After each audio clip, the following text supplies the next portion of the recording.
Donc, la sauce est réduite. On va prendre notre beurre manié. On le met dans la sauce. Et puis, on fouette. On fouette jusqu'à la consistance désirée.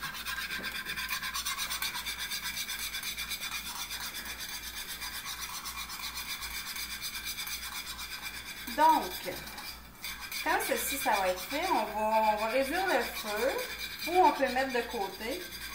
On va sortir notre filet de porc du four.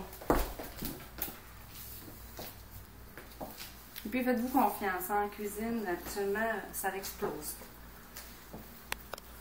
Ça, c'est mimi. Donc, on a le filet de porc aussi, ici qui est prêt. Ce qu'on va faire, c'est qu'on va le laisser reposer dans un papier d'aluminium.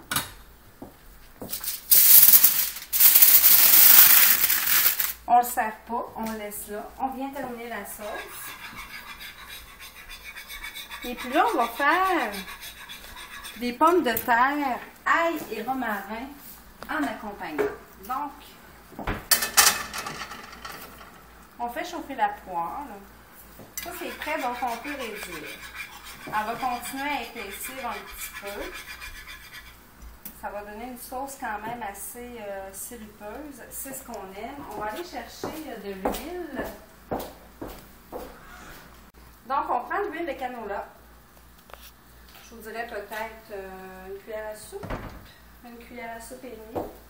On a fait blanchir des pommes de terre. Moi, ici, j'ai fait des pommes de terre rouges. On va prendre... On prend soit des pommes de terre grelots, mais si on n'en a pas, on peut prendre des pommes de terre régulières. Donc, on laisse chauffer l'huile un petit peu. Là, on voit que la sauce devient très belle. Donc, on peut la mettre à minimum. Donner quand même un petit coup de fouet. On ne veut pas une sauce liquide, hein? On veut quelque chose quand même qui va donner beaucoup de goût, de très consistant. Donc, on laisse chauffer l'huile, on revient. Donc, l'huile est chaude. Ce qu'on va faire, c'est qu'on va faire dorer les pommes de terre. On les enduit d'huile. Et puis, quand c'est doré, on ajoute l'ail et le romarin.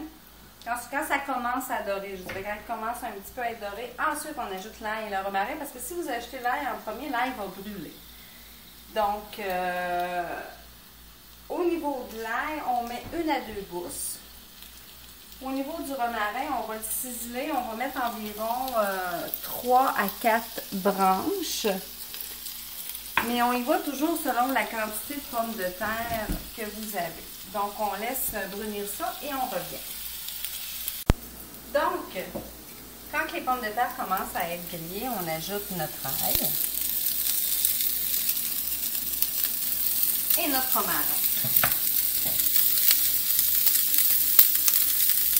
Et je vous annonce que Camelio trouve que ça sent tellement bon. Donc, on brasse un peu. Et puis, on attend que ça cuise. Ça soit quand même relativement grillé sur tous les côtés. Que l'ail aussi, que le romarin grille. Et puis, pendant ce temps-là, on va couper notre filet de porc qui a eu le temps de se reposer. Évidemment, on enlève les cure-dents. J'aurais dû les enlever avant. Je pense que, au lieu de perdre du temps, on va couper. Ah mais non, je pense que ça va quand même relativement bien. C'est bon. Donc, vous pouvez le couper au couteau, évidemment. C'est toujours... moi, je me sers... du couteau électrique.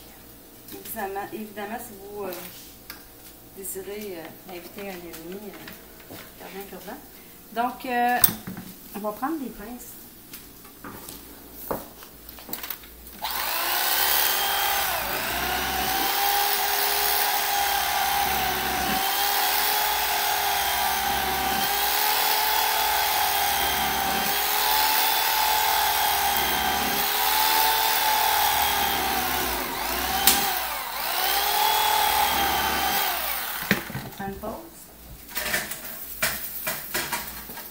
baisser le feu.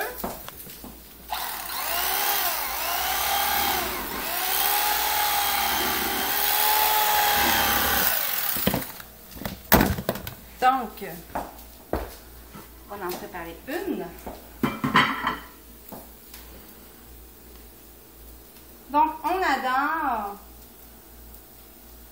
le filet de porc quand même relativement un peu rosé.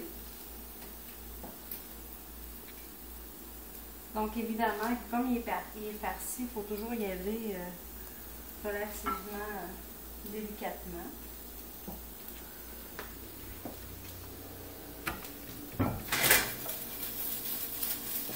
Donc, au niveau des pommes de terre, ça donne ceci.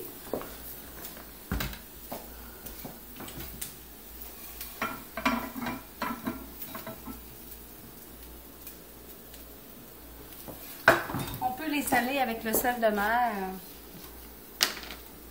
ou la fleur de sel. Et puis, il reste la sauce.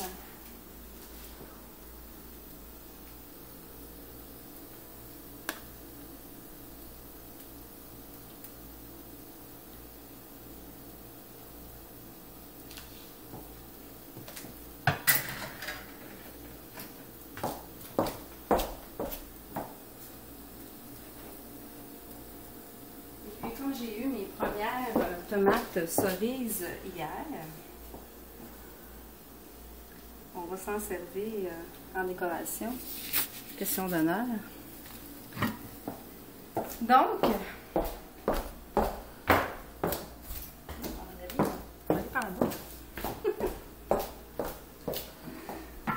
donc voilà le filet de porc aux noix de Grenoble, sauce sortilège et pommes de terre, ail et romarin.